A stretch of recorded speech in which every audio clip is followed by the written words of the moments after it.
R2, set up the scanner, modulate for incoming mystery weapons. No. R2, tune the scanners for life forms. Highest sensitivity. Why would we scan for life forms to spot an enemy weapon probably just filled with battle droids? The Albergato system. Huh. So it's okay when you don't follow what the Council says. Doing what the Jedi Council says, that's one thing. How we go about doing it, that's another. That's what I'm trying to teach you, my young Padawan. So you always meant to come out here for survivors? Lives are in danger, Ahsoka. We can't just turn our backs on them. That's what I said back in the briefing room. I know, but the way you said it was wrong. Hurry up. Switch on the illuminator. We haven't got much time before the fleet misses us.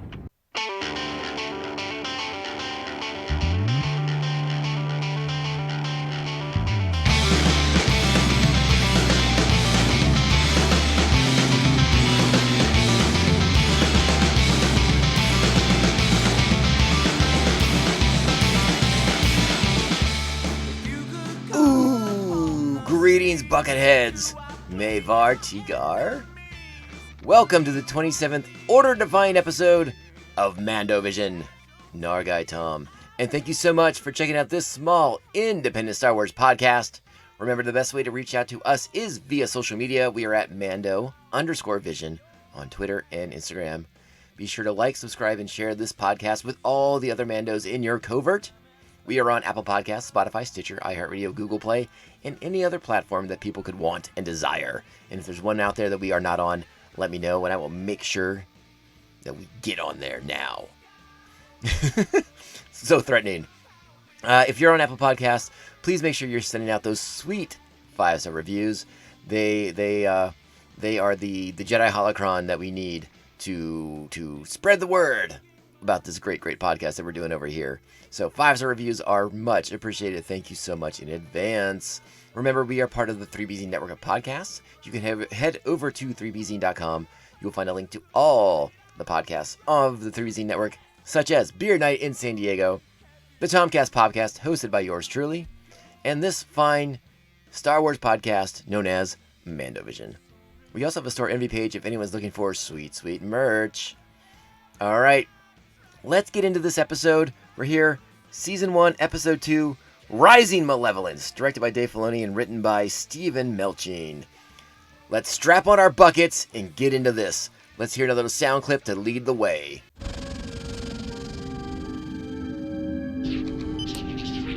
The scanners are practically useless. Got anything on the emergency channel, R2? Now, Ahsoka, we might find something you don't want to find. I know, Master, but I have to believe. How do you know Master Plo anyway? He's one of my oldest friends. It was Master Placoon who found me and brought me to the temple where I belonged. Now he's lost, so I thought maybe I could find him. Incoming transmission, Master. I think someone noticed we're gone. Anakin, where are you? Oh, hello, Master. We made a quick stop in the Albergato system. A rescue mission, I suppose. You had other orders. It was my idea, Master Obi-Wan. Oh, I'm sure. Well, have you found any survivors? No, you were right. The Separatists don't want any witnesses. All the more reason for you to rejoin the defensive escorts. We need you, Anakin. You're going to miss the rendezvous with the fleet if you don't hurry. I know, Master. We're on our way. I'm sorry, Ahsoka.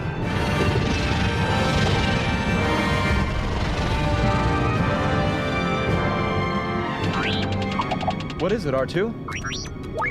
R2 thinks he's got something on the emergency channel. Can he trace it? Let's get going. Hey, all right, we're letting the clips run a little long here on Mandovision nowadays, but that's okay. We got plenty of stuff to kind of get into with this episode. So remember, Season 1, Episode 2, Rising Malevolence. Once again, directed by Dave Filoni, written by Steven Melching. This episode has got a pretty nice voice cast to it, so let's go ahead and check that off. Matt Lanter as Anakin Skywalker, Ashley Eckstein as Ahsoka Tano, James Arnold Taylor as Obi-Wan Kenobi / Plo Koon, D. Bradley Baker as the clones, Tom Kane as Yoda, Admiral Yularen, and he's also the narrator for the episodes. Corey Burton is back as Dooku. Terrence T.C. Carson steps in as Mace Windu. Ian Abercrombie as Chancellor Palpatine. Tim Brock as the medical droid, and Matthew Wood as General Grievous / the battle droids. So, let's talk a little something here, real quick, before we dive into this episode. I don't care for General Grievous at all. I have serious bones to pick with this character. I am currently going through some material to see what is considered still canon about General Grievous and what is now part of the Legends mythology about General Grievous. So we're going to have a discussion about General Grievous upcoming, but I'm trying to get my facts straight. I don't want to spit too much information at you all that is erroneous. So we'll talk about Grievous in the near future, but he is one of my least favorite Star Wars characters. I have so many qualms. So many qualms. Qualms upon qualms upon qualms with General Grievous. But that's not to say that Matt Wood doesn't do a wonderful job, a wonderful voice performance for General Grievous. But we will get into my particular bones to pick with him a little bit later. All right, so this episode, let's kind of break down this. Let's talk about the plot here. General Grievous uses his latest weapon, the Malevolence, to destroy Plo Koon's fleet. Then, stuck in an escape pod with 3 clone troopers, Koon fends off more battle droids while Anakin and Ahsoka mount a rescue mission. Sounds pretty straightforward, and it is. We are doing a great job of sort of simplifying this show and sort of streamlining it from the Clone Wars movie, which again I thought had a rather overly complicated plot. I mean, it wasn't hard to follow. It just was like, this doesn't need to be this. And so these early episodes are doing a great job of sort of streamlining everything. And interestingly enough, this episode debuted the same day as episode 1, Ambush. They did one of those hour-long blocks. So this episode debuted on October 3rd, 2008. I asked the question again, where were you October 3rd, 2008? I don't remember. Who knows? I can't even remember what state I was living in. I'll have to ask my wife. She's much better with those timelines than I am. Our Jedi fortune cookie for this episode: belief is not a matter of choice, but of conviction. And that's pretty interesting stuff right there. That's a good one. All right, so let's talk about the Malevolence. The Malevolence is a ship of the Separatists. Their new secret weapon ship. It's I don't know. I'm not sure the word I want to use, but what makes the Malevolence such a malevolent threat to the Republic is that it features a giant ion cannon. That if you're hit by the huge radius that this thing has, your ship is completely incapacitated. It powers down, and then you are easy pickings for the droids to then destroy. So there's some kind of darkness in this episode, other than the fact that General Grievous sucks. I mean, let's think about that. It's kind of effed up what they do here. The Grievous and the droids completely incapacitate Republic forces, Republic crews, Republic ships, and then they just kill everyone on board. The droids are merciless. I don't know if it was something that clicked with me the first couple times I watched this episode, but rewatching it this past week, I was like, man, these droids are some real jerks. They are not cool at all. They have no interest in prisoners, in ransoming back hostages or any of that stuff. They're just like, kill everyone. And for a show that kind of skewed towards a younger audience, is like, that's kind of dark. That is kind of dark, and we'll see more of that darkness as this Malevolence arc sort of plays out. Malevolence is the next 3 episodes for anyone who is unfamiliar with sort of the way this show goes. And again, you can watch all these via Disney Plus. They are all on there. That is the way in which I am watching the episodes, and it's been very, very nice. I have not decided to break out my Blu-ray collection for this. I'll just watch them on Disney Plus. It's way easier. Way easier. Some other notes from this episode. What else I got for us? This is one of those episodes. This is the first series episode with Ahsoka in it. We sort of talked about how there's growing pains with the Ahsoka character as she sort of chafes against not only the fan base at the time, but against the other characters. And this is one of those instances where her sort of youthful brashness, her youthful impetuousness, sort of gets her in a little bit of trouble with Anakin and with the Jedi Council in particular. as she sort of is making demands and trying to assert herself and assert what she wants to do, or what she believes should be done, onto the council with little regard for strategy and the overall war effort. Now, is she wrong? No, she's not. And that's one of the problems that I think a lot of fans had with Ahsoka in some of these early episodes, is like she would often prove to be right, despite not having the tact with the other characters, kind of pushing up and pushing off of Anakin to kind of get her way and assert her rightness over things. And we see that a little bit more in later episodes. Though in the next, I think it's in the next episode, it's sort of juxtaposed against Anakin's wrongness. So it's a little bit of a dicey spot to be in as far as that goes. There's some interesting stuff from this episode as far as things I observed when the clones are attempting to restart the escape pod, the power grid. That is dialogue from Return of the Jedi. Or I'm sorry, excuse me. That is dialogue from The Empire Strikes Back when Han and Chewie are trying to fix the Falcon, which is pretty interesting. Master Plo and the clone troopers, they hear a distress call from another escape pod 1977, 1977, the year that Star Wars A New Hope was released. And let's see what else we got in here. Commander Wolf, one of the clone troopers, and one of the troopers in his command. I don't know if you noticed, they all have these kind of wolf muzzles kind of painted onto their helmets. I always really enjoy the sort of customization that each of the clones does to their armor, and not only as sort of a way to identify them for fans, but as sort of a way to assert their personality, to sort of differentiate themselves from their brothers. And I, that's one of these things, Commander Wolf and all the troops under Wolves. One of the things I dig. Just one of those things.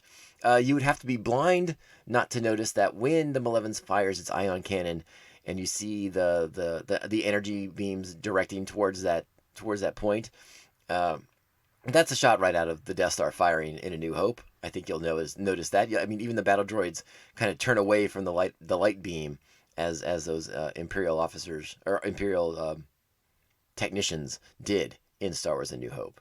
So some interesting stuff there. There is some talk that Dave Filoni had a lot of input on the design of the Malevolence because it wasn't malevolent enough looking. So he decided to put that giant gaping maw on the beginning of the ship. And some interesting stuff here. Oh, you know what? Let's go back. Let's go back to the point I was trying to make earlier about sort of how dark the battle droids are. Let's not forget that, as Plo and the 3 clones. Now, it's interesting again that we are a Jedi Master with 3 clones. This is sort of like Ambush in a lot of senses. In that way, they like that number 3. They love that number 3. They embrace the number 3 in this episode, or in this series, at least thus far. But we witnessed the battle droids. Battle droids don't need atmosphere, don't need oxygen, so they're just going out and they're going around looking for the escape pods, and they deploy from this transport that they're on, this vice grip looking thing, and then they just cut the transparent steel, the canopies basically of the escape pods, and vent clones into space. Again, these battle droids are dark. This is kind of a dark show. I mean, and we watch clone troopers get vented into space, get just blown out into the vacuum, the cold, dark vacuum of space. Crazy wild. I was like, I didn't.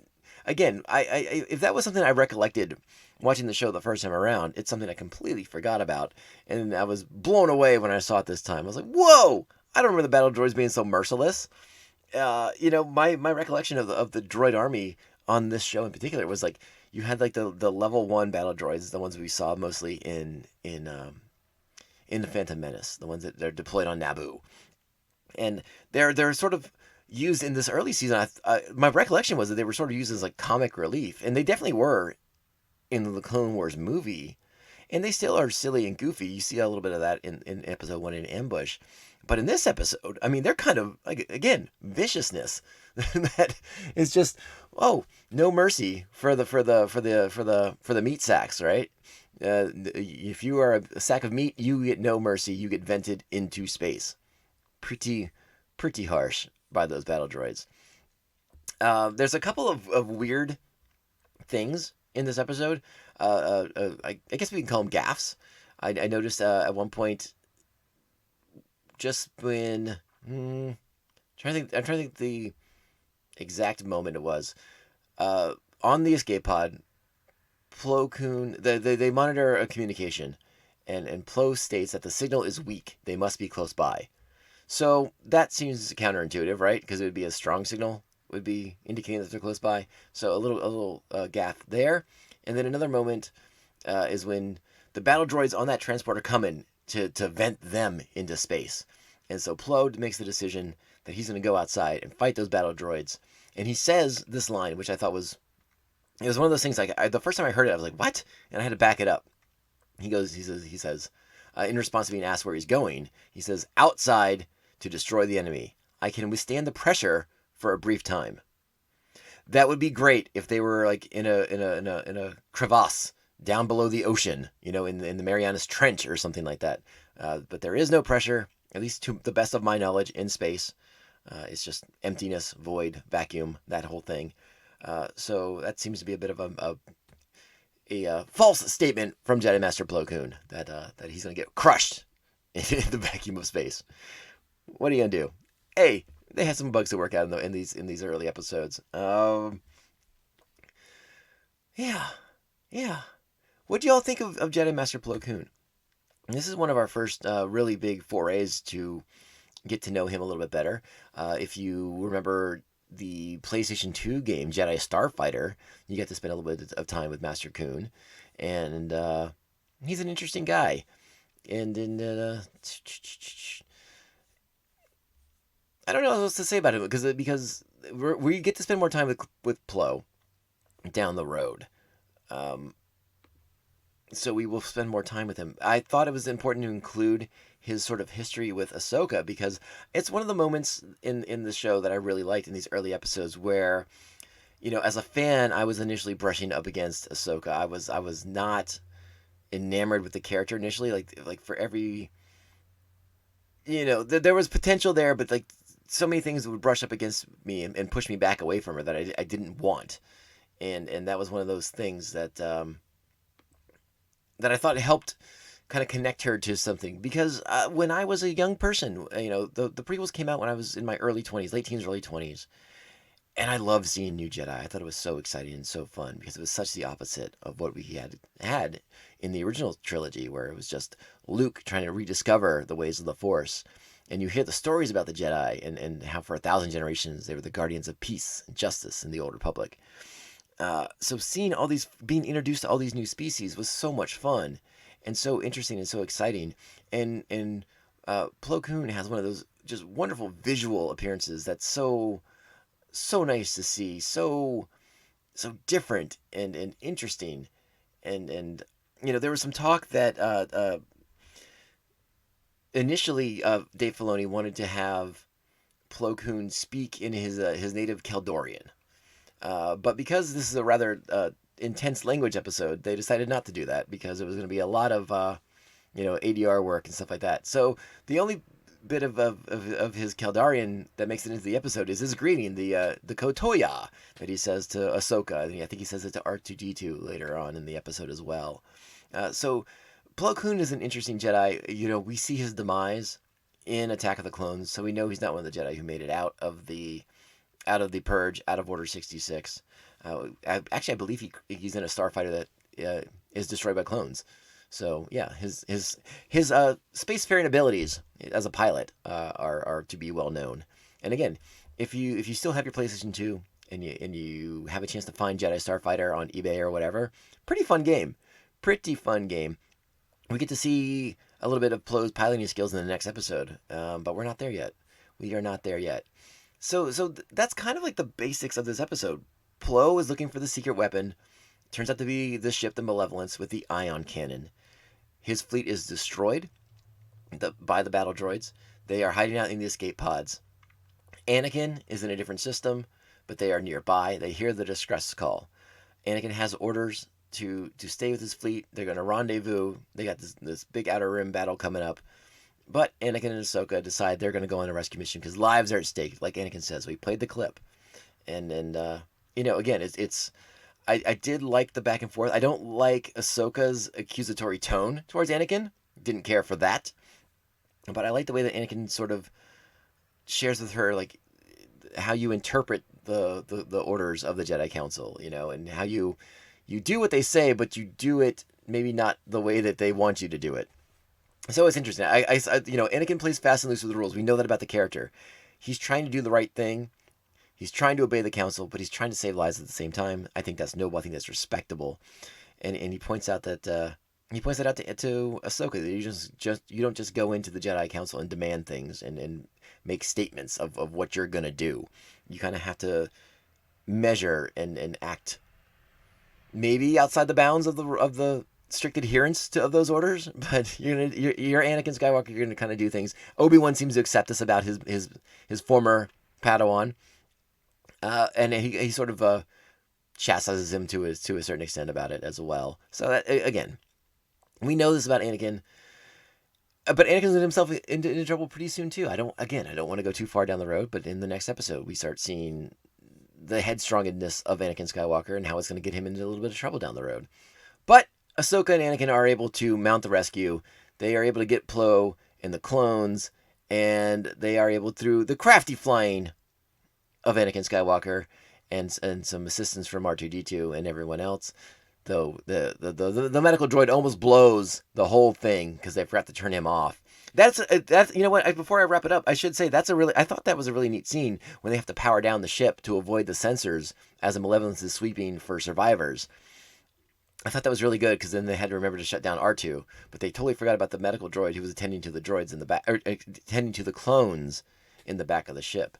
And that sort of gives them away, and it leads out to a pulse-pounding escape from the Jedi as they have to make their way through the debris field before the ion cannons can fire and render them inert and can be easy pickings for the droid army. We see that General Grievous fails in attempting to keep the Malevolence a secret longer, and Count Dooku is not pleased. And we see Grievous's sort of again, we're going to talk more in detail about Grievous down the road, but his sort of he sort of disdains his droid soldiers too. He's very ready to destroy his own troopers to accomplish his goals. And when he's angry, he just knocks the head off battle droids. I mean, just even though Dooku has admonished him about how expensive those droids are. Again, things for down the road. But it's I thought this episode was stronger than I remembered it being, but also darker than I remembered it being too. I was a little surprised that I was watching clones get vented into space by battle droids. That was unexpected. But hey, a solid enough episode. I give this 7 lightsabers. Too generous? I don't know. Let me know what you think. You know where to find this podcast. We are on the social medias. We are at Mando_Vision on Twitter and Instagram. And I think that's going to wrap it up for Season 1, Episode 2 of Rising Malevolence. Again, we had our Jedi fortune cookie. Belief is not a matter of choice, but of conviction.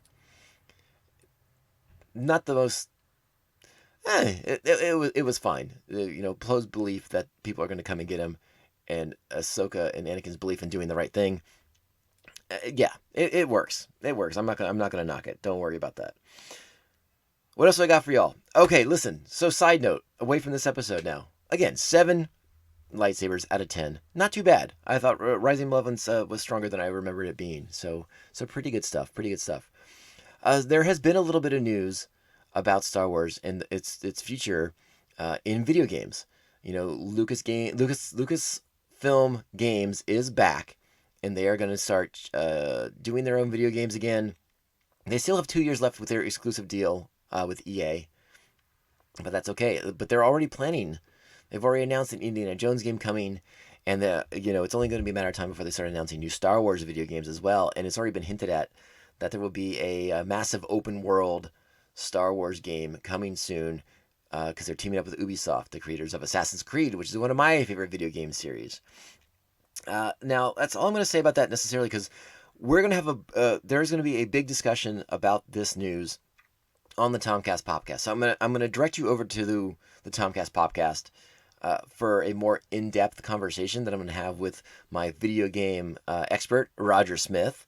So if you haven't checked out the Tomcast podcast, now is probably the time to give it a listen. By the time you hear this episode, that episode will be available as well. It'll be the most recent episode of the Tomcast podcast, and it's on in all the same venues that you're finding Mandovision in.